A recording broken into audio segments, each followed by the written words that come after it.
Another day, another story. In 1896, Ethiopia fended off an invading Italian army and secured its independence. The Battle of Adwa, fought on March 1, 1896, was a significant event in Ethiopian history as it marked the decisive victory of Ethiopian forces over Italian invaders. This battle played a crucial role in preserving Ethiopia's independence and standing as the only African nation to successfully resist European colonization during the Scramble for Africa. Here are some key factors that contributed to Ethiopia's success in the Battle of Adwa. Welcome to Tabo Eminent Channel. Leadership of Emperor Menelik II. Emperor Menelik II was a capable and visionary leader who played a central role in Ethiopia's victory. He had modernized and strengthened the Ethiopian state, consolidating power and building a strong army. Menelik's strategic leadership and diplomatic acumen were crucial in uniting various Ethiopian factions against the common external threat. Military preparations. Menelik II recognized the threat posed by European colonial powers and took measures to modernize and strengthen the Ethiopian military. He acquired modern weapons, organized a well-trained army, and strategically positioned his forces in anticipation of the Italian invasion. Diplomacy and deception. In the years leading up to the battle, Menelik II engaged in diplomatic negotiations with Italy. The Treaty of Wakale, 1889, was a key agreement, but it contained ambiguous language in the Amharic and Italian versions regarding Ethiopia's status. Menelik exploited this discrepancy to his advantage, claiming that the Italian version ceded Ethiopian territory to Italy while maintaining Ethiopia's sovereignty in the Amharic version. Knowledge of the terrain. The Battle of Adwa took place in the northern highlands of Ethiopia, where the Ethiopian forces were familiar with the rugged terrain.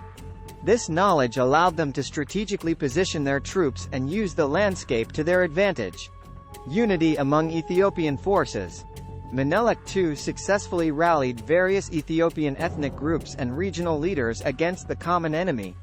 This unity was a critical factor in the Ethiopian victory, as it ensured a cohesive and coordinated effort against the Italian forces. Italian underestimation and disorganization. The Italians, led by General Oreste Baratieri, underestimated the strength and determination of the Ethiopian forces. The Italian army was also poorly organized and faced logistical challenges, contributing to their defeat. The Battle of Adwa had far-reaching consequences, not only for Ethiopia but also for Africa as a whole.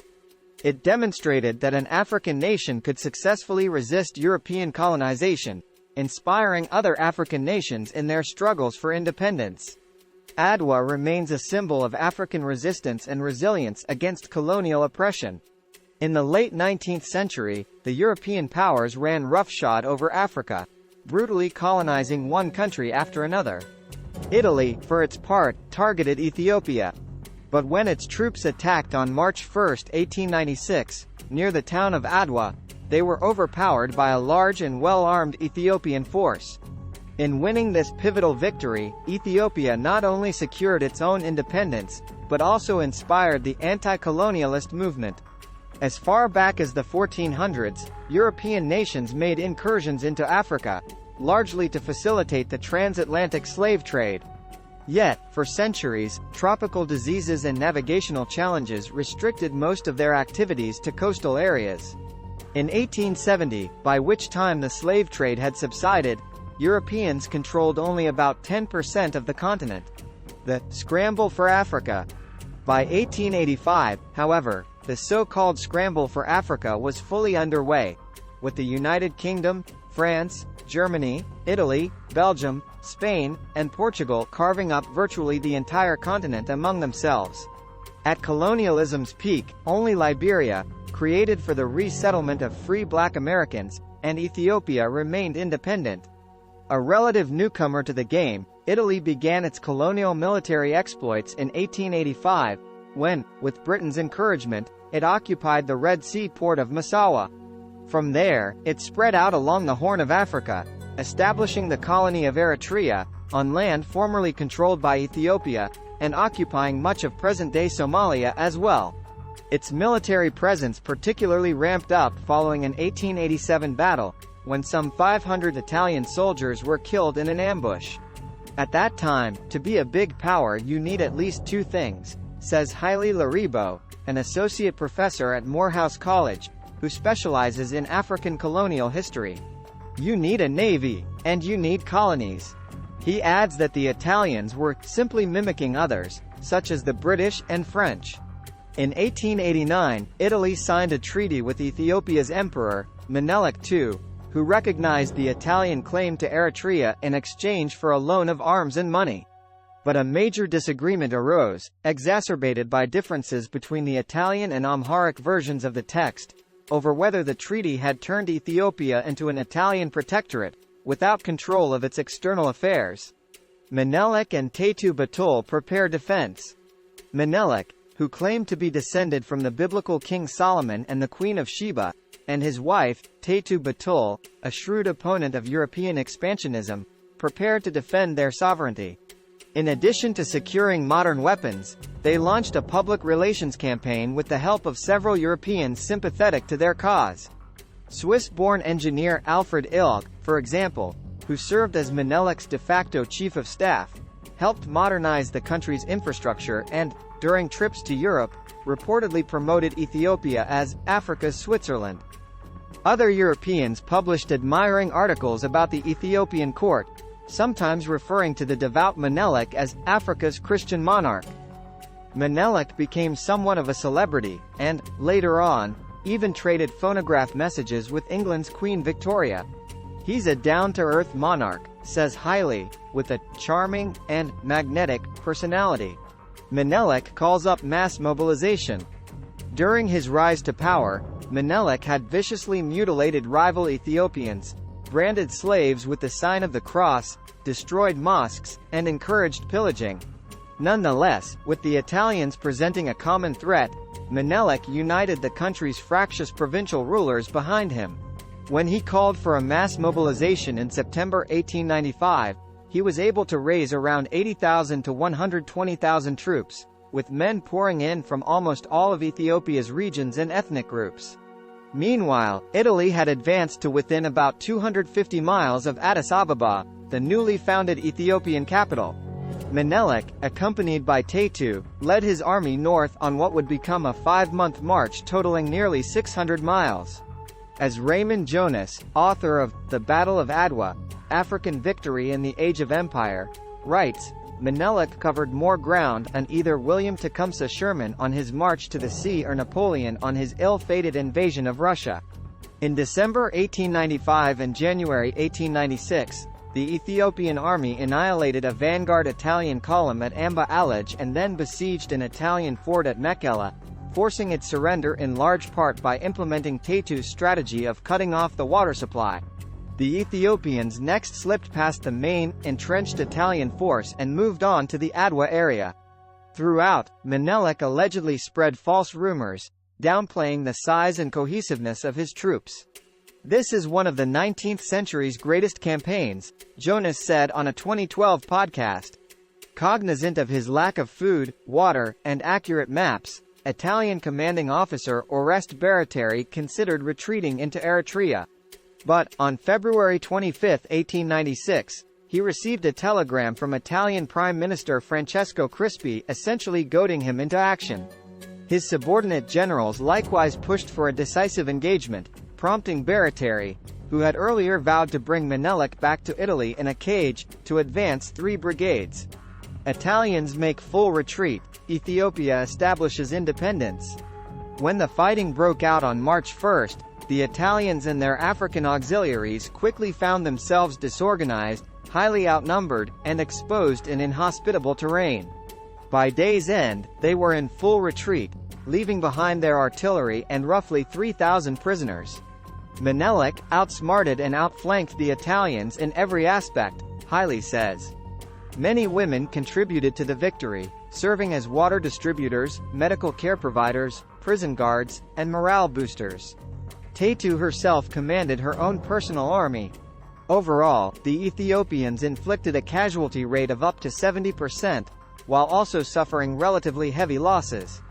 They brought the Italian prisoners back to Addis Ababa, in what Jonas calls a racial turning of the tables that put whites at the mercy of blacks in significant numbers for the first time. Treated well, they were gradually released, whereas, in contrast, the Africans fighting alongside the Italians purportedly had their right hands and left feet amputated. In the aftermath of the battle, Crispi's government collapsed and Baratieri was put on trial. He was acquitted. Moreover, Italy agreed to recognize Ethiopian independence, as did other European powers, which negotiated with Menelik to settle the country's borders. Menelik's victory had farther-ranging consequences as well. Before Adwa, according to Haile, Europeans generally thought of Africans as primitive savages, who would all be ruled over and eventually displaced by Europeans. But afterwards, Haile says, Europeans were forced to take Africans much more seriously, even as racist attitudes remained entrenched. Italian forces later returned under Benito Mussolini and briefly occupied Ethiopia with the help of warplanes and chemical weapons. Nonetheless, Ethiopian resistance endured as a beacon for future African independence movements, Haile explains, as well as the concept of Pan-Africanism. It also indirectly influenced pop culture. In the Black Panther movies and comic books, for example, the fictional Wakanda is portrayed as the only African nation to never be colonized. Really, Haile says, the foundation of all this is Adwa. Background. 1. Treaty of Wuchale, 1889. The seeds of the conflict were sown with the signing of the Treaty of Wuchale in 1889 between Italy and Ethiopia. 1. The treaty was meant to establish diplomatic relations between the two nations, but a mistranslation in the Italian version led to differing interpretations. 1. While the Italian version implied Ethiopian subjugation to Italy, the Amharic version maintained Ethiopia's sovereignty. 1. Emperor Menelik II, upon discovering the discrepancy, repudiated the treaty. Menelik IA's diplomacy. 1. Strategic maneuvering.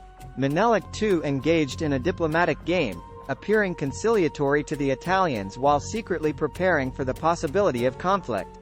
1. He bought time and used the diplomatic situation to strengthen his military and forge alliances with regional leaders.